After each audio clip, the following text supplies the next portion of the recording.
We will begin momentarily.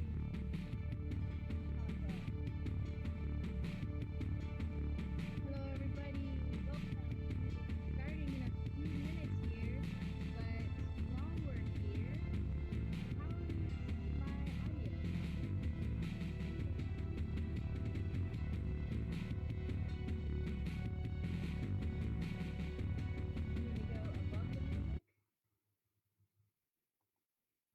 Can you hear the music?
You ready, Kyle?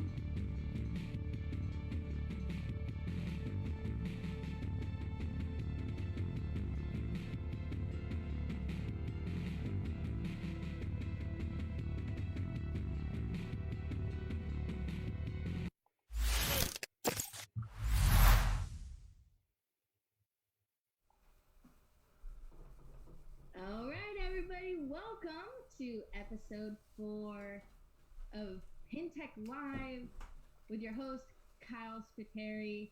I am your live operator here, Emoto, and today we are going to be doing a drop target installation for Kyle's Rollergames. We've been working on this project for the past 4 episodes and will continue until the game is beautiful and ready to flip. Yeah, beautiful. It will be beautiful. Before we get into that, I wanted to remind everyone that Project Pinball is doing one of their raffles for this month. There's still time to get in, and it's a pretty awesome setup. You pay $50 donation, goes directly to Project Pinball for a chance to win any pro model available, Stern game, and there's also a separate raffle that's $75, and you can get potentially a Stranger Things premium. So rad. Yeah, go to projectpinball.org and click Pinball Raffle at the top bar and sign up. They're a 503c charity, so that is a tax write-off at the end of the year. All goes to a great cause, and you could possibly win a pinball machine. I do it every month. I have not won yet, but I know several people who have. And you can actually see they keep a really cool list on their website of all the winners standing next to their cool $50 brand new box pinball machine. It's absolutely amazing. Hey, Matt Benzig's joining us. Hello, everybody. Project Pinball's in here too today. What's up, Benzik? Oh, I gotta boost my audio. Thank you so much. I will do that. How do I sound now, everybody? I'm in the green still. Let me know how I'm sounding. And so you can see Kyle is kind of wiping up his Playfield as he's getting ready. Kyle, last week we did the pop bumper rebuild. Yeah. Maintenance. So why don't you tell me where we are with that? I see you don't have your caps on yet. No caps yet. I want to finish, make sure we're done with everything we're doing up here before we put some nice shiny new caps on. Don't want to scratch or break nothing. Makes sense. I went ahead and I started novicing a lot of the nasty that was up here in this top corner. This bit of the playfield, it's kind of dark, but it's so difficult to reach this area. It doesn't get cleaned, and you could see where that dirt really starts to sand away at the clear coat and the silk screening of the Playfield and these spots up here. Which is unfortunate, but it's okay. It'll still play great. Yeah, you're doing a good job. Happy, what is your name? Happy Winsome Pete asked, how long has Marko been in business? I was 34 years. How old am I? Marko was established in 1985. So, do that calculation. 34 years. 35 years. A long time. We've been keeping, Mark has been keeping pinball alive for a long time, and we owe him and his hard work a lot. Absolutely. Oh, we have it over 25 years. We've been online for 25 years. But anyways, Kyle, let's see what you're going to show us here. Are you going to show us how, oh, look at that dangling. Hanging pop bumper, or hanging drop targets. Yeah, I just wanted to show... Work on. We weren't able to, in our time constraint, we weren't able to show the end of the pop bumper rebuild, but I got them all back together. I need to tighten up the wiring for the sockets just a little more, but I decided, I kept mentioning how I wanted to replace these old guys, the original wire lead pop bumper sockets, so I went ahead and I got these insulated wire versions that Stern has been using for a while, and that makes it really easy to rewire the pop bumpers. I went ahead and instead of using its normal configuration, I just decided to tie in to new points in the general illumination circuit. Each one is kind of tied to a different lamp socket, but it just makes the reinstall really easy. I'm going to go back in here with a staple gun and get these to sit nice and flat. You don't want anything moving around under the Playfield if it doesn't have to be. So, yeah. Awesome. Looks pretty clean. But today is drop targets time. Yeah, let's change these guys out. They are really grody. We'll see what they look like. I think what we're going to do, though, is I'm going to add an extra step so we can get a better camera angle. We're going to remove the coil from the assembly so I can then take the assembly and put it on a bench so we can get, better for the cameras. Very cool. This is a process you totally can do inside the game, but again, for the camera. That product? Here we go. And it was on our website, the drop target assembly, the 3-bank. Oh. I got that on there. Look at that. So what I'm going to do here, I mean, the other way we could do this is just to unsolder the coil. And if I had a hot soldering iron, I would totally do that. I mean, I suppose I could plug it in. Actually, let's do that. We'll make it a little more interesting. We'll keep the tools out of this. Okay, so you're gonna solder the coil off, so you're gonna be able to pull the whole mech to work on. Yeah, right? Instead of disconnecting the coil stop on the assembly, we'll just remove the coil, the wires heading to the coil, and that will save us a little bit of wrench turning. So these coils, Kevin, they do not have diodes on them. The direction of the, let's see, can I see this? Let me raise this. Yeah, let's go a little bit. The direction of the power and the signal wire are do not matter in this case, since there is not a diode on this coil. So I will unsolder these. We talked about diodes though earlier this week, Kyle, and you were saying that they should have diodes on them, right?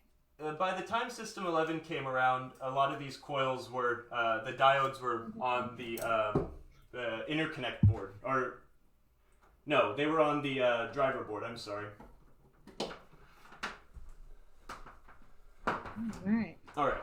So we've got that disconnected. I'm kind of glad I did that. I can see here, looking at these wires, that they were barely holding on to the coil. It was mostly broken. Yeah, I'd say. That is a real common failure to have a wire break off of a coil and be like, why doesn't it work? So we also, the benefit of doing it this way is we have the opportunity to resolder it on nicely. Awesome. Welcome, Lori. Thanks for joining in. We're excited. Pinball noobs. I'm a pinball noob. Kyle is a professional. That's why he's doing all the hard work, and I'm just here reading the chat, showing you guys some products. I'm gonna disconnect here the. We're gonna disconnect the Opto board. So this is 12 volts and ground to the Opto board, and then we're going to remove the switch connection, and now we can work on it on the bench. Yay! So tip for everyone, poorly secured wires can vibrate over time and accelerate soldering joint breakage. Do that. Alright, he's lowering. Oof. Since we do not have a lovely bench in here, we are going to use Rollergames as a bench. Yay, the handy pinball table. Yeah, you know. Use the pinball table as a pinball table, but always put down a cloth before. You don't want to mess up your playfield by... Yeah, don't scratch stuff Who up. knows? Yeah, absolutely. All right, let's see what kind of an angle we can get here. Robbie, hey, thanks for joining us. No, I am not in California. Thankfully, I am down in the other LA, Lower Alabama. And Kyle is streaming from Columbia, South Carolina. Howdy. So we're all over the place. The joys of virtual conferencing and live streaming. Wow, Yeah. that looks really pretty. Look at those colors. The future is now. Okay, That we're going to nice get some green on tools. that orange. For the most part, to do this job, needle nose pliers, handy. I've got my handy dandy custom, slightly bent flathead screwdriver. Let's also get a pick just in case. And I will show you guys. We have all these products. You can find it on our website. Most of them come in actual toolkits. So, for example, our nut driver set, you know, a nice little 7-piece set right there. These are great gift items too. Absolutely. Everyone always appreciates tools. Here's our screwdriver set, the 8-piece magnetic tip. Gotta always go for the magnetic tip. Why wouldn't we use a magnetic tip, Kyle? I don't know. I don't really see a downside to using a magnetic tip. It's a handy dandy thing to have. I made this screwdriver here. I just went to Ace Hardware and I got this screwdriver hot with a torch, put it in a bench and gave it just the slightest angle. I don't know why, but it is the handiest tool ever. Everyone kind of needs a bench screwdriver. So what we're going to do here Smart. Awesome. is we're going to remove the Opto board. This has 3 E-clips that hold it on, and there are some washers. You need to mind where these things are. You notice there's 2 washers here, no washer here. It is critical to get some of these components back in the correct order. Yep, and if you break those washers or lose them into an abyss, we have those as well too, as well as the springs that sometimes break off. Those are important. Yeah, absolutely. I mean, it's a good idea to have these things on hand. You know, you never know when you're going to need one.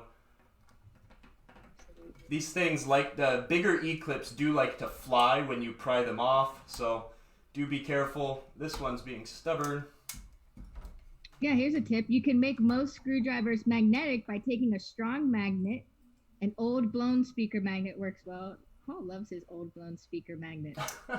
And dragging the screwdriver along it a few dozen times in the same direction. Wow, I'm gonna try that today. Yeah, magnetism, it's crazy. I wonder what's up with Paul and having so many blown speakers. Do you like... He's a DJ, what do you want? They like their music loud. So once we get all those things off, we can pull the Opto board off. And there we go. And now we have the drop target bank. Very cool. this Opto board, one of the problems I was having with the game when I got it is I had one bad Opto pair. So I have, before I knew we were doing this series, I did do some repairs to get the game flippable to see how much work I wanted to do. So that is why there is some messy, fluxy solder right there. But either way, we'll get this out of the way. Actually, how do Optos work? Magic. Pinball magic. Zing. Hey, Kyle, so while you're doing that real quick, people are asking about your backstory. How did you become a pinball technician? Where did you learn to be an electrician? No. No. Don't tell me that. I worked on BMW motorcycles. I was a motorcycle guy, and I have always loved pinball, and I got in cahoots with some folks at the Pacific Pinball Museum in Alameda, California. They're awesome. That place is great. If you're local, go support them. But I was unhappy with my current job, and I said, hell, I could turn my hobby into a job. Why not?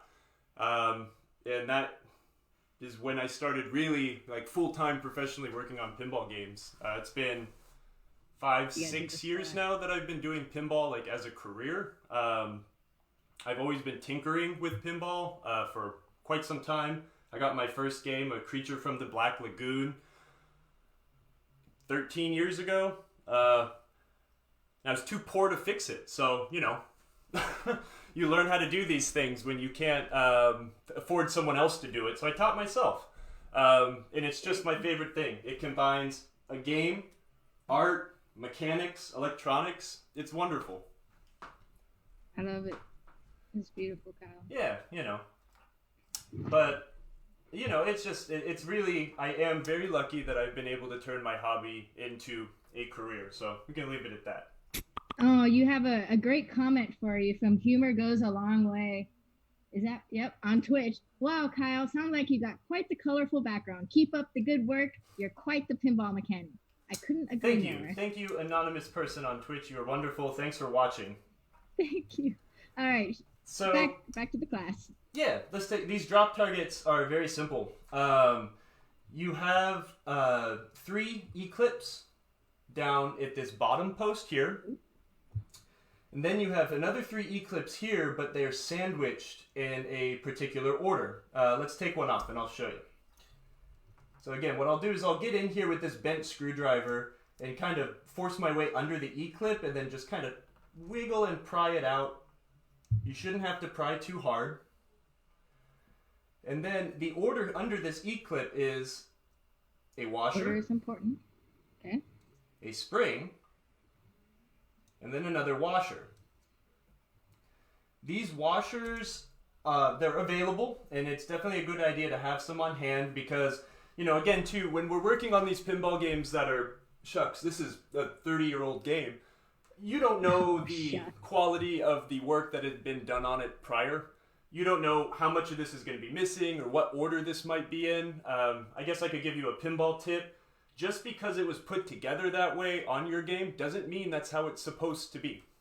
It could be different. You know, refer to your manual. That's always a good way if you have an exploded drawing of this assembly, and your manual would have that drawing. So we get that off. We've got the springs here that tension the drop targets down. It's attached to the bottom lip on this bank, and then again on this inset bit on the target right here. I'll show you once it's off. We'll remove that other E-clip down here, and now the target comes right out. Woo! So hopefully there's a bit of a contrast, and you can kind of see where that spring slips in. It's pretty apparent when you're holding it in your hands. Oh, got you. So it goes E-clip, washer, spring, washer. That's and it. Then, awesome. And then you have that side little spring. Each one of those drop targets has one of those bigger springs as well? Yep. So that big spring is what keeps it under tension. So when it's holding itself, or when they reset, they sit on this ledge right here. Let me move it down, sorry. Yep, thank you. There's a ledge, and the drop targets have a ledge as well. So when they're reset, they get brought up here, and then when the ball touches it, the spring is what pulls it down. That's also why this spring is important right here. This spring keeps the target under tension towards the bank. So when the plunger on the this side here raises the targets want to force themselves towards that ledge. So when it reaches its max travel, they catch and they, you can hit them. Very cool. So let's get these suckers off. I'll remove this one here. Oh, look at your... I can see one of your drop targets that you just removed with the decal. It looks very dirty and... it's bad. It's past hope, right? That goes in the trash. Yeah, most likely. We're going to try to break it. Luckily, we have the decals for this, so we'll be installing some new decals. Oh gosh, whoops, sorry y'all, my green screen thing is kind of messing it up, but those are green on there. We sell the whole target kit, but then also have the stickers, and you can get the individual drop targets. Kyle, are you going to keep them all black? I know that's a dumb question because you like everything to be pure and factory standard. Pure makes it sound like authoritarian. I just like it to be stock. These targets don't come in too many colors, but I'm going to keep them black. Generally, when I replace a drop target... Kyle, you want to do red, one yellow, and one black. That would look probably really gross, but... I mean, I'd do it if everyone wanted me to. Who knows? No, you wouldn't. These targets, I always replace targets in threes. If I was on location and I had one target and I needed to replace one because it was busted, that's totally okay to do. But generally, in my experience, when you replace one of something, the others get jealous and they will break. If you're going through the work to change one, you might as well go through the work to change the rest of them. For sure. Let's see if I can snap one on camera. When these things get old, they get brittle. Oh, ooh, he's gonna snap it. Oh, God. These ones actually aren't snapping. That's actually a good sign. These would actually last a while. So, a few things from the chat, Kyle. Crystal said, I once had to do a drop target rebuild on a Bad Cats, and someone had greased the heck out of the drops. Are you supposed to grease the drop targets? Do you grease them? That's bad form. Don't grease them. All this stuff should go together clean. It was designed to go together clean. Again, if it was 9 o'clock on a Friday night and I really wanted my game to start earning money again, you do whatever you need to do, but don't leave it that way. That's bad form. And then for a major overhaul, would you recommend taking the playfield out so the whole board can be worked on a bench? I prefer not to do it that way. It depends on the job. Obviously, if you're swapping playfields, you need to take this thing out, so that's worth doing. Most games are very serviceable, especially the later games with the WPC era games that have the playfields that lift up and then out.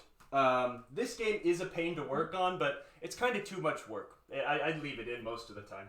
Right. But if you had a rotisserie, you can take it out carefully, and usually the feed is a little long enough to still have it connected, right? Oh yeah, I think we went over that in one of the episodes. I'm learning too, everybody. Matt Bentic wants to know where the clear targets with the purple LEDs are. Put those in. Obviously he has to send them to me, so I'm waiting. Okay, I'm gonna get the drop target bank out of the way, and I'm gonna bring the new targets over with the new decals. And we're going to install those real quick. Where in the drop target is a part that goes through the Opto? That's a question from Rolling Wonder on Twitch. Yeah. So, Williams redesigned their drop targets. I think the first game that maybe used the Opto drop target was Cyclone? Maybe. But, again, they went from using a micro switch, or a leaf switch that would close when the target hit it after it's dropped, to the Opto interrupter style. And you could see this kind of shark fin coming off the target there. Right.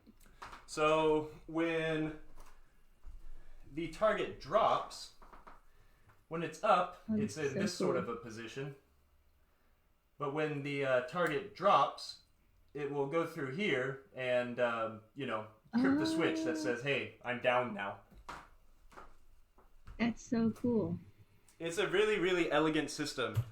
They use this same drop target style all the way, shucks, until Star Wars. I'm pretty sure that Jersey Jack is still using the same system. Actually, I know they are. Do those Optos ever go bad? Very often. Or they get dirty too. So with those Optos, a lot of times, again, if I was set up in my shop, I'd have a compressor and I could blow the lenses of the Opto clean. But they're also very inexpensive. I just kind of shotgunned that one and changed it out right away. The Opto? That unit is easy to change? It's not like a soldering point or anything like that? It looks scary. It's an easy solder job, but no, it's not. It's not just a quick swap sort of thing. You do have to solder them. Easy for you, a little bit more difficult and intense for me. Yeah, definitely. Anytime it's soldering on a board, I'm like, supervision. Oh, okay, that's where it's nice. Yeah. So. We do also sell replacement aftermarket boards for that, for the drop target assemblies. You can replace those boards, go send that one out to get it fixed, and then you could have a replacement if you didn't do DIY stuff like that. Very cool. So we've got some drop targets that need some decals. Yay, this is always the intense part. Now, just line it up with the bottom of the target. Actually, I'm going to do that the opposite. I'm going to line it up with the top of the target. Do you use anything to wipe down the drop targets before you put the adhesive sticker on it, or just like wipe it off? No, these are clean. They're brand new, so they're not oily or greasy or anything. Yeah, looks pretty good. Yeah, we'll see. My hands are shaky. Oh, Fedge says also if you order a new PCB for the drop targets, sometimes they don't fit correctly. I have seen that once or twice with the Optos not being at the correct level, if that makes sense. I actually had that issue with the board I had here. I had to raise the Opto off the board a millimeter or two to get the shark fin on the drop target to break the beam. So that is a possibility. We try to avoid that when we reproduce boards. Make sure they're a plug and play, but sometimes issues do happen. So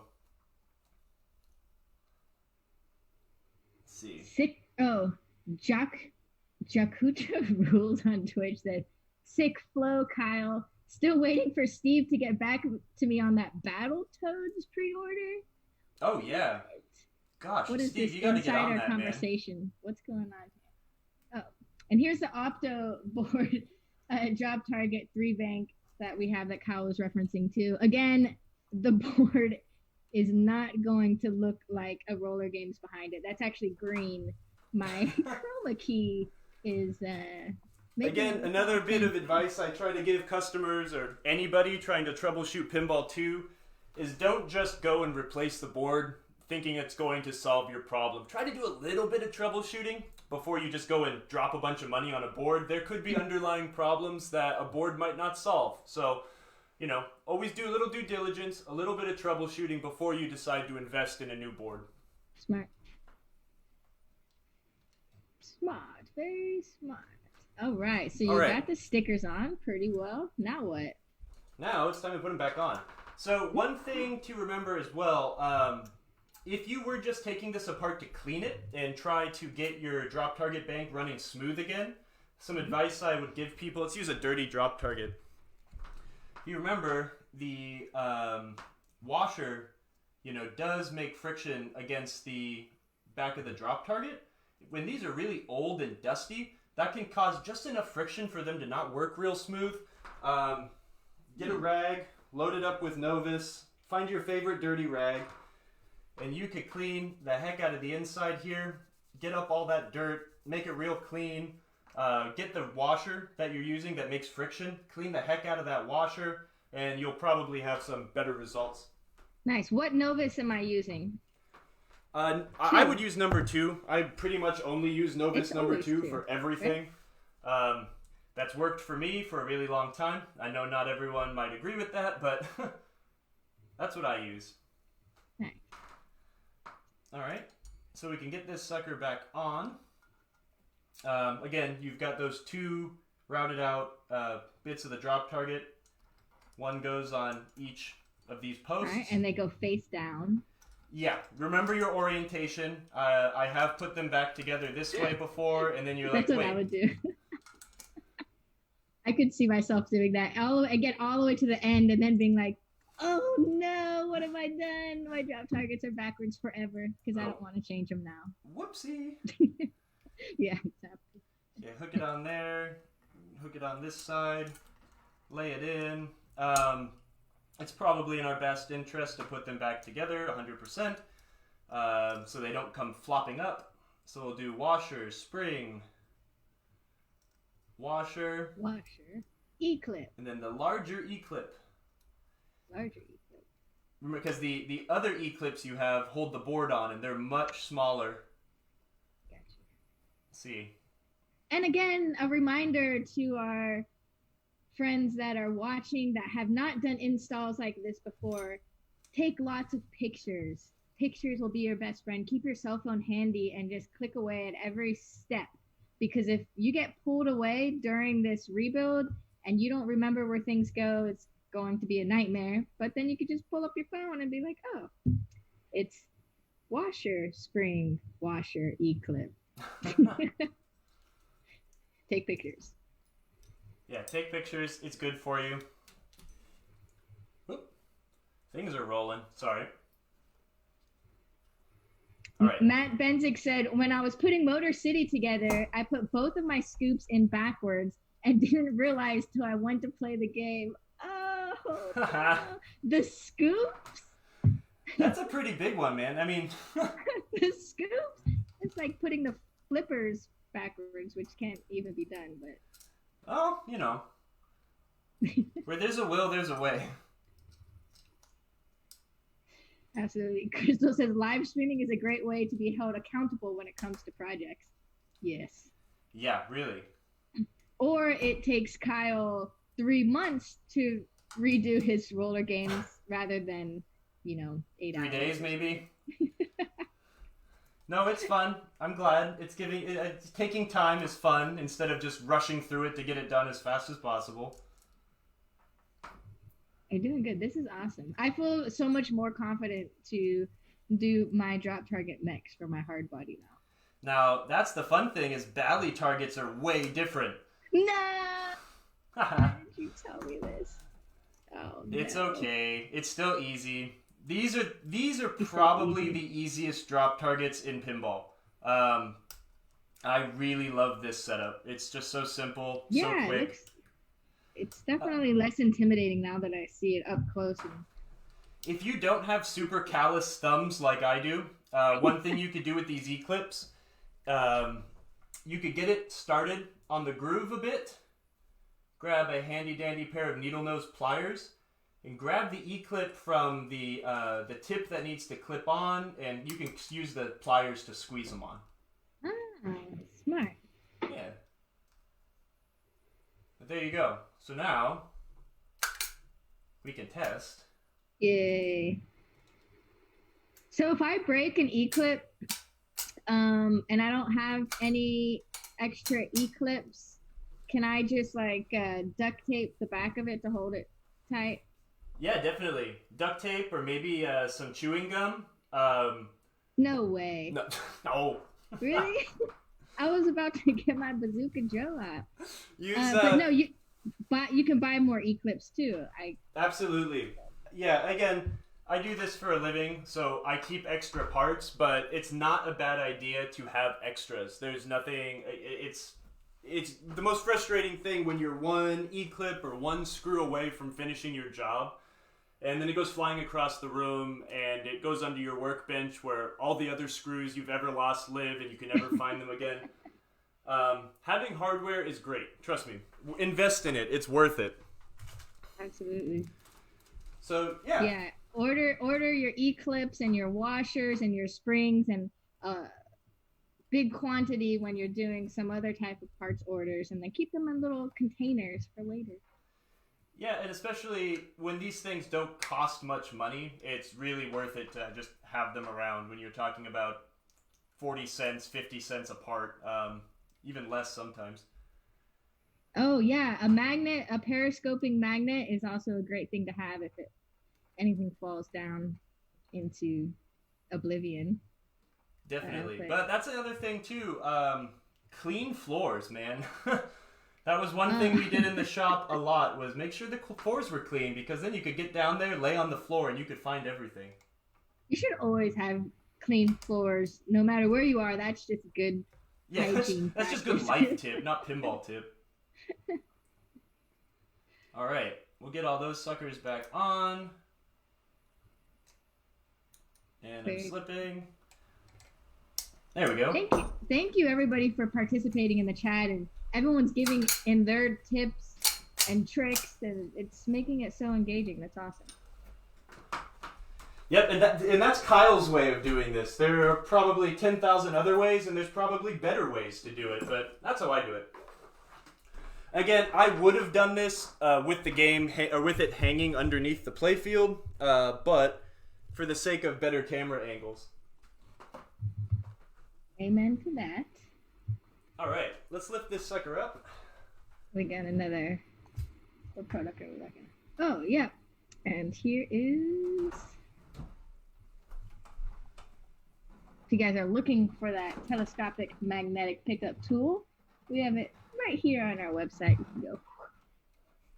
It's pretty awesome. Someone asked about removing the playfield to do some sort of work. I'm considering removing the playfield from this game to reinstall the ramp once I get the ramp situation sorted. It is very difficult to work on the back of this game. So to remove this playfield, I could do it myself, but it's easier with two people. I see a mouse cursor in the middle of the camera feed, Emoto. Good job. I'm like following along and pointing at stuff. Thank you. Sorry, everybody. Oh yeah, Project Pinball Charity. Working over a shag carpet is the worst. That's just extra. It's hard mode, very hard mode. You can do this by yourself, but I recommend having a friend to get these playfields out. You kind of want to hold it at a slight incline or a slight angle like that, and then you can kind of lift up and out. It's just not easy with these games. To do one job, it's not easy. But to get this game assembled correctly with the ramp, do it once, do it right, it's probably better to remove the entire thing.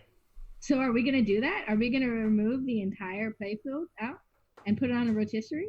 Not on a rotisserie. I'll probably lay a piece of cardboard down here and you figure a way to finagle it. We'll see. I haven't planned it out yet.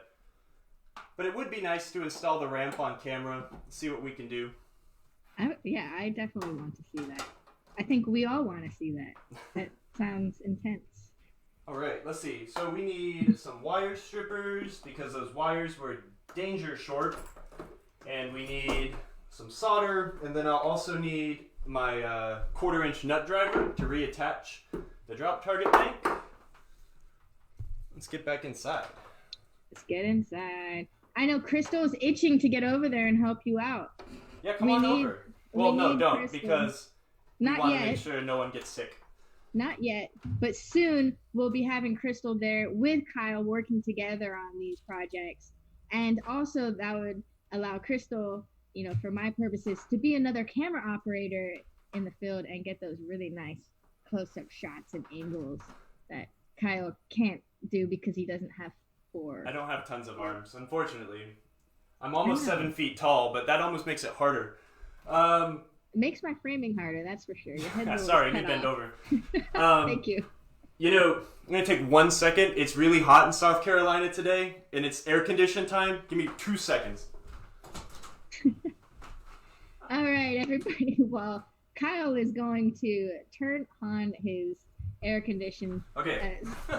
There's something about being on camera and these lights. They're making me nervous. Okay. You're doing great. You're glistening. Glistening. Yeah, with my super long COVID non-haircut hair. Oh, yeah. We can do a rebuild for Crystal's Galaxy. I was just about to suggest that. Season. Very cool. I don't know. I have a feeling, again, if we put it up to a vote, Steve is just going to scream Baywatch again. Yeah. We're not going to do Baywatch. I don't know about that. I think Baywatch would be great. I'm kind of in Steve's camp. But what do you guys have to do with it? Huh? What's wrong with the Baywatch? It's ripped apart. Need to put a new DMD in it. Get it working. It boots up, but I haven't ever touched it, so... Okay, well, we'll get there, too. Yeah. All right. So I've got the wire stripped. I'm going to find wherever I laid the bank down at now, which is right here. I'm going to reinstall the drop targets. Nice. Hold it in place. Thankfully, this is a magnetic nut driver. It's super handy for these one-handed jobs. Oh, Ted Montemuro on Facebook wants to know, what kind of solder do you use? Whatever I can get my hands on cheapest. But generally, it's I'm using .040 20 gauge. It's like a 6040, I think. That's kind of my favorite solder. I like to use thinner solder for almost everything, especially because, you know, in my toolbox I don't have a ton of room, so generally I need to, you know, kind of get the the jack of all trades sort of tools. So if I need to solder a coil on or go do some board work, having one solder for the whole thing is nice. You just summoned Midge. All of a sudden he came out of nowhere and in all caps wrote, Baywatch! Yes! The people have spoken. Baywatch is what needs to happen, especially because the color DMD is so beautiful. Yeah. Oh, it is really cool with the sharp. So one thing with this drop target bank, it might not be easy to see. There are mounting holes drilled into the frame, but the way this playfield's laid out, the fourth mounting hole is kind of halfway covered by an insert. One of those triangular guys. Oh, here, hold on. It's kind of hard to get an angle. But what they did... Oh, yeah, we can see it. Williams installed a screw, kind of at like a halfway angle. What are we looking at here? That I am trying to install now. Where is that screw? Can you see where my screwdriver is? My finger? So it's like a special screw? Oh. No, it's not special. It's just a weird screw driven in at an angle. Most drop target banks are going to use 4 or more number 6 screws, but this one uses a screw at an angle to hold the last corner in. Okay. Cool. Now it's solder time. Woo! So since these are freshly stripped wires, I'm going to tin them really quick. Oh yeah, and then can we also tilt up the camera? Absolutely. Yeah, and now see, this is where I wish I had that third hand so I could show you soldering, but... Hold the camera in your mouth. No, I'm just kidding. Don't do that. That's dirty. But we do need you to angle the camera. There you go. There we go. You'll be able to see a little bit of something. Hopefully when we get our new camera, we'll have like an overhead shot and it won't have to sit on the transformer anymore. Oh yeah, we could put an overhead shot. Yeah. Tin these wires up a little bit. All right. Oh, and be sure to use leaded solder. Lead-free solder doesn't mix well with older leaded solder. That is true. Great tip.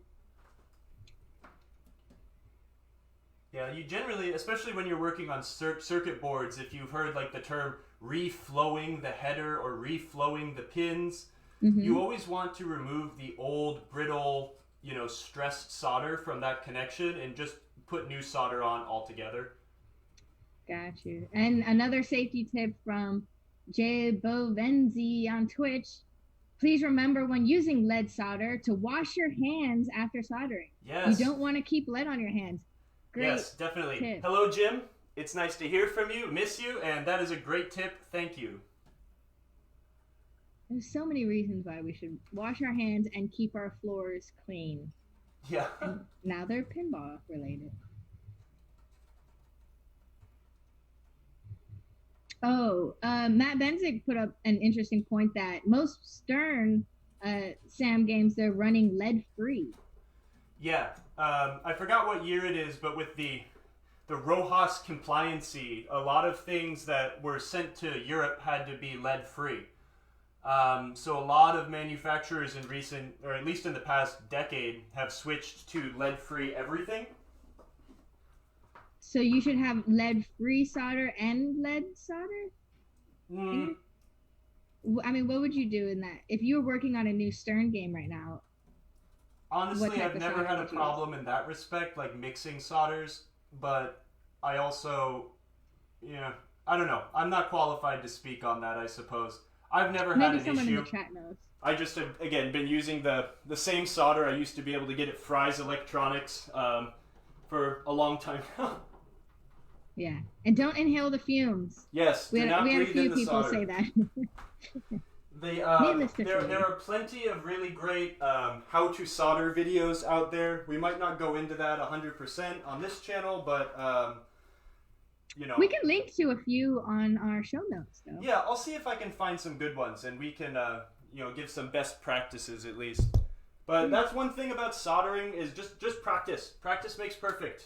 You really want to make sure you are, to do a good job, learn a little bit, practice on some things, get an old solenoid and practice soldering wires to its leads. That's a good trick I've used to teach beginners a lot of the time.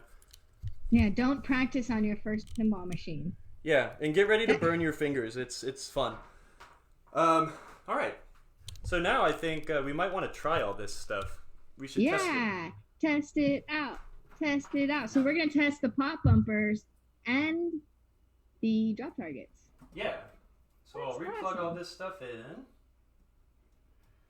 Okay. Lori would like to know if you have any recommendations on a soldering iron. Yeah. I've always really liked these Hako portable irons. They're really nice. Honestly, any iron that is over 30, 40 watts will be a good pinball iron. Honestly, anything other than one of those giant solder guns. That is not suitable for electronic purposes, or this kind of small electronics. But yeah, I've used Waller irons in the past. Waller makes some great irons. But as of late, I've enjoyed this Hako. It's handy. Nice. And then we also have a 60 watt available right now on our website. Absolutely. No, and that's a good all-around iron. That's going to be good enough to heat up big fat lugs and the heavy Transformers stuff. It's a good one. Oh, and I found something funny. When I was reassembling the pop bumpers, I think I told everyone not to tighten things down very hard. Be gentle. Usually you don't need to replace the rod and rings. I did not follow my own advice. This one is very snapped. Oh, no. Oops. Be careful. That's the one reason to have a rod and ring on hand, is because you will snap one. So keep that in mind. Okay, let's test this out. I'm going to lower this so I can show you the menu while I'm scrolling through to get to test. I'm going to fire this sucker up. That wide back up. There we go. Oh, that was almost cheating because it did a ball surge, but... Oh, and we also have an iron with a station. Thank you for putting that on there, Crystal. In switch edges, all the solenoids will fire, so we've got a switch that's adjusted danger close. If you saw, the right pop bumper went at the same time the left one did. Oh, that one too. Oh. And this light is not in its socket all the way. And we're going to replace those eventually.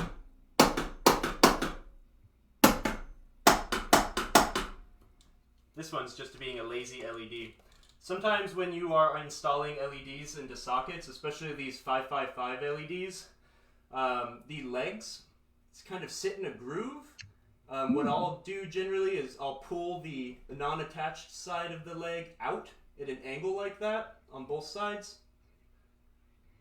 As so, you can kind of, if it focuses, there's kind of wings coming off the side.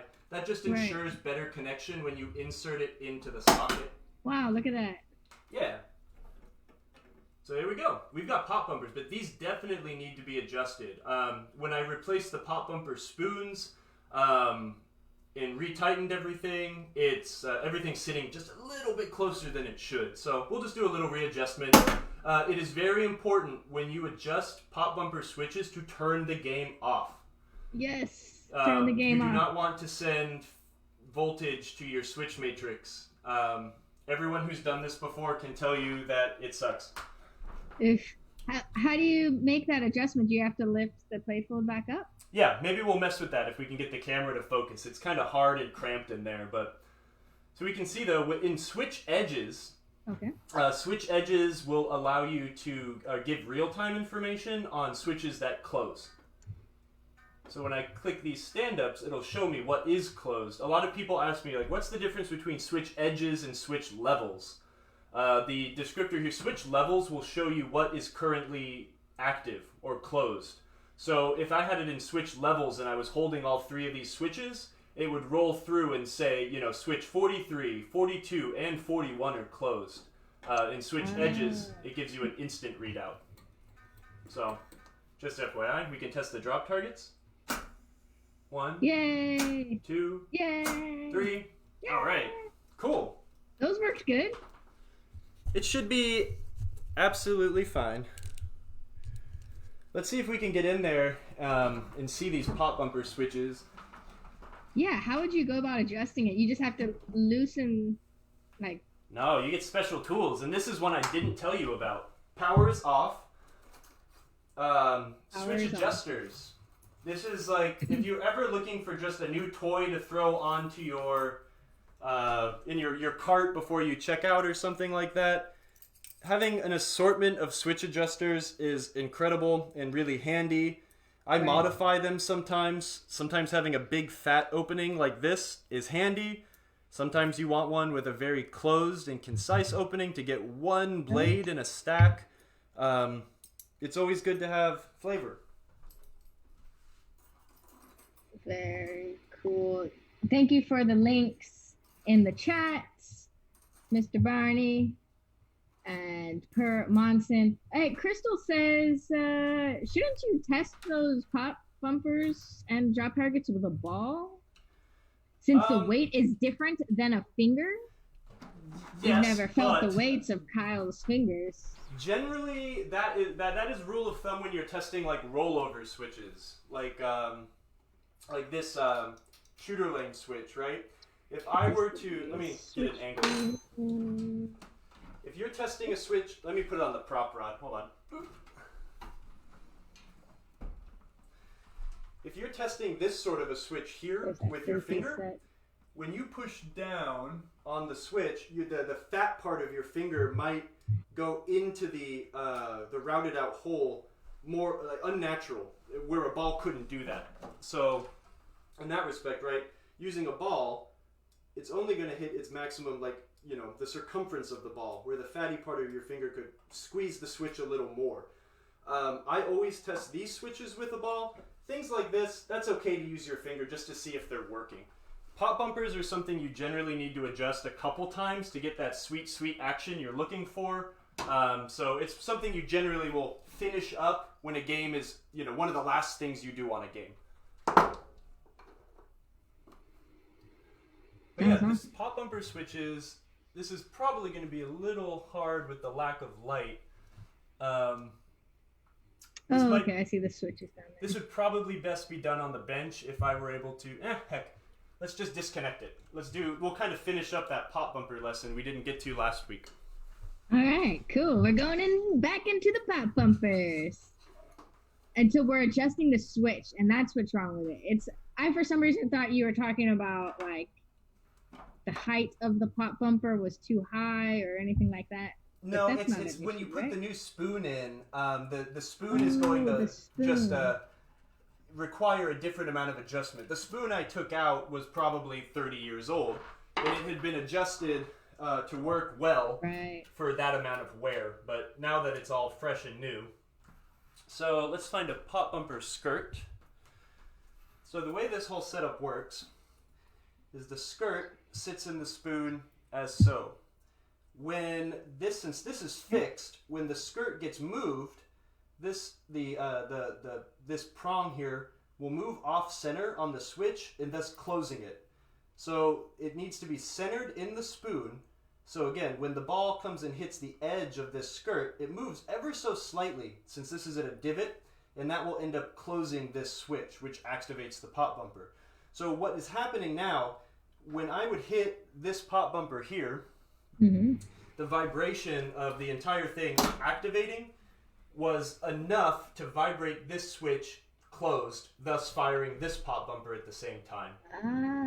So it's just, they're adjusted danger close. So again, this is something that takes a lot of trial and error.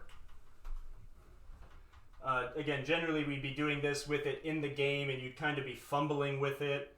I'm going to adjust it a little bit more open, even though the switch, you might not be able to see it. It is adjusted with plenty of gap right now. Once this is cinched up against the playfield and the skirt comes in and it gets good tension against the spoon, it closes up a lot. So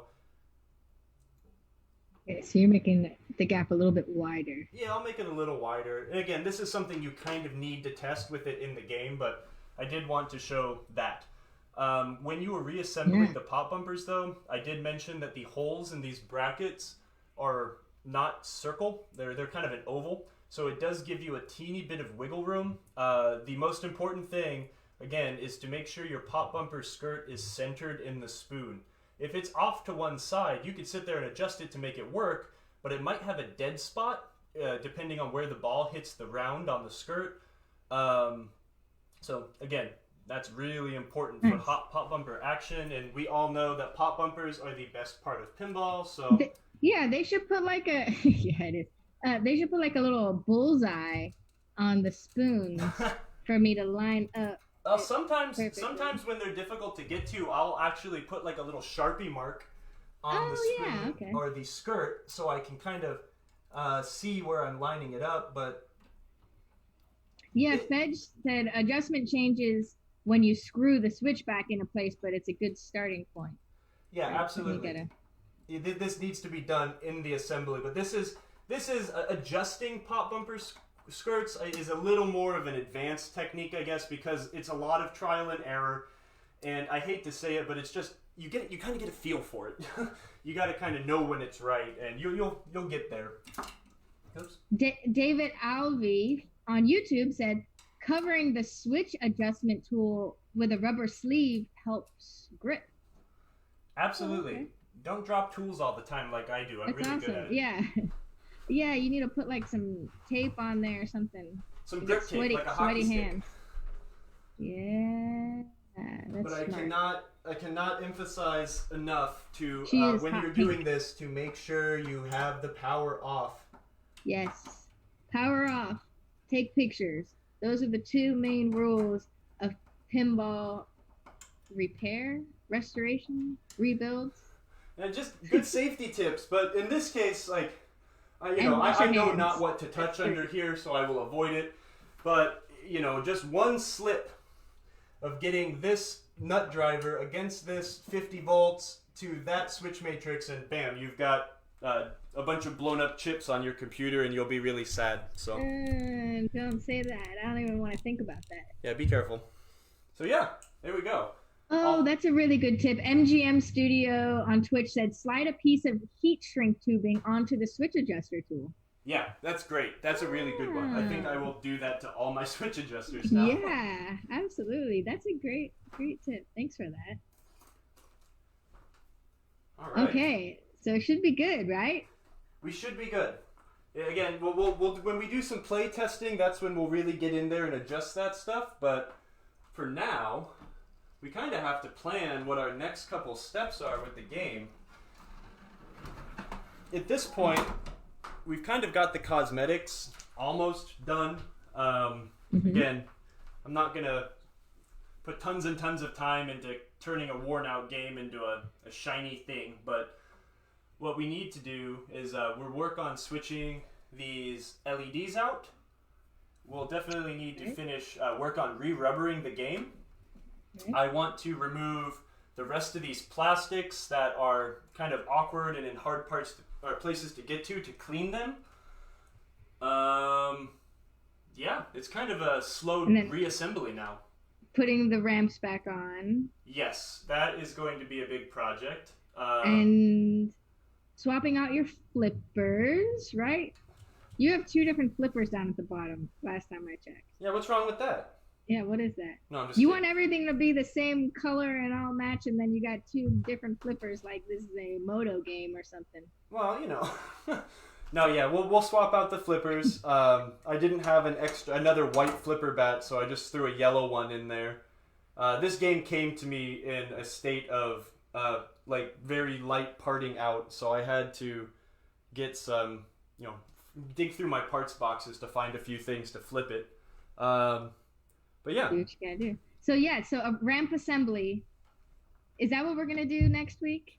Probably not. Next week, I think we're going to finish doing some like light detailing, and definitely starting to put LEDs and cleaning get the plastics off. I'll probably clean all the plastics off camera, but we will start reinstalling, doing rubber, LEDs, and the plastics. Awesome. That sounds great. Yeah. I'm so excited. So everyone in the chat, thank you so much for joining us today. We had so much fun sharing this with you, and I love just how engaged everyone is in the chat. Everyone's helping each other. There's so many awesome tips going on. We're learning. I'm learning. If you guys want to see anything particular on our show, Pintech Live, shoot us an email at markotv@markopinball.com. And, who knows? Yeah, let us know what else you want to see. We've got resources. We want to see what's in your toolbox. We don't have time today, but I would love for us to go through and see what's in Kyle's general toolbox that we would know. If I'm starting on my hard body machine, what tools do I need to have right there ready to go? Yeah, for sure. We can go through that. I could show you this giant messy toolbox next time. Go over some of the more advanced stuff and the basic stuff.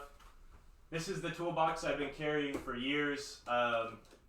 So, yeah, no, that would be good. We could totally do that. We were considering also maybe thinking if people wanted to do like some sort of a fireside chat, call in or send in tech questions, and maybe I could try to answer them to the best of my ability. If you're interested in that, let us know. It'd be fun. Steve says, Baywatch? All right. We're stopping the stream. Steve. Everyone back to work. All right. Thank you, Kyle. Thank you, everybody. Please follow us. The best place to follow us, I think, is Twitch. That's the end game goal. Twitch.tv is the now of live streaming. So we're Marko Pinball on Twitch.tv. Please follow us. Subscribe if you so will. And you'll see us still on Facebook and YouTube. And stay tuned for those show notes with extra links to what we did today and previous episodes. Thank you guys so much.